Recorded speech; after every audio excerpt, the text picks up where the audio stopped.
Nagabenta ki khubor baman kasni pet but subscribe ya u an ka jingjia sosi ka blajia Nongrah Nonglum ka blalam she ka jingkhat no jong ka khnadren ka insa piraling do maunai ka bdang saus nem karta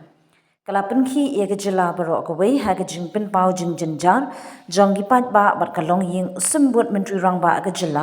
obakmi ekatnat kampo ying Bah Prestone tun song ula pentip balade Bthah ya ka special investigation team SIT ban shimkhya bat ban tokit bniah halor ka te ka jingjia Oba tin song lo ong ba kadi ka kamram jong ka sarkar ban lap da ka jingshisha namar omdang ka jingkhat jong ka hebrin ka long ka basngsi hinrei ru ka wan ra jingkali halor ka jingbam pin bina mador jong ukhanna khalai snem karta ubadon kti ha ka te ka jingjia ngala Bthah ka SIT ban ngam jiliu ban lap ti kana ye ka jingshisha ka jingkali ka long balai ute ukhanna ola shus ngap jar bat le komba shamtip halor ka te ka jingjia ong usimbut menteri rangba haba kran bat kinong tho khubor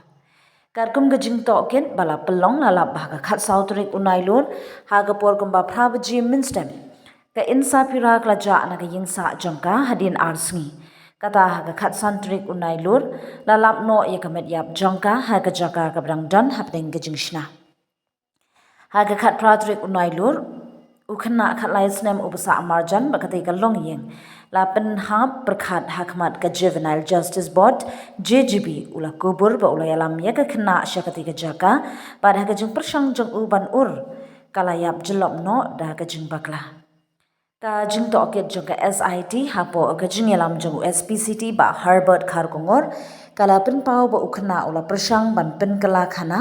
da ka ba ong ba kadan ko ka kaliskopio rong yong ka baket ya ka hebrin henry hadin ka jing pan jing tibnya ula haban phla da ka jing shisha ka kai pot postmortem kala pen scam ba ka jing yap jong ka insa pira ka na ka jing ngam jelam bat sham lab ki ba pen ba kadan ka jing sha thombo na sha le khlam akor Nagaliang Bah Prestone tensong ulo ong baka SIT kanang beteng benti bniah ya baro ki Bthah badon kam kanang bakan wan syakmat de kajing tip ka bapura namar ka sarkar kam kwa ban sha ujor badan kajing sia ane kajing buri already constituted one committee to go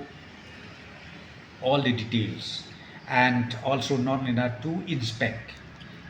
the site as seen in the report of the CEC. So now we are waiting for the report, the detailed report. This committee will submit to us all the details because this committee again is just like an expert committee, a member from Pollution Control Board, a member from the from the mining and geology, a member from district administration.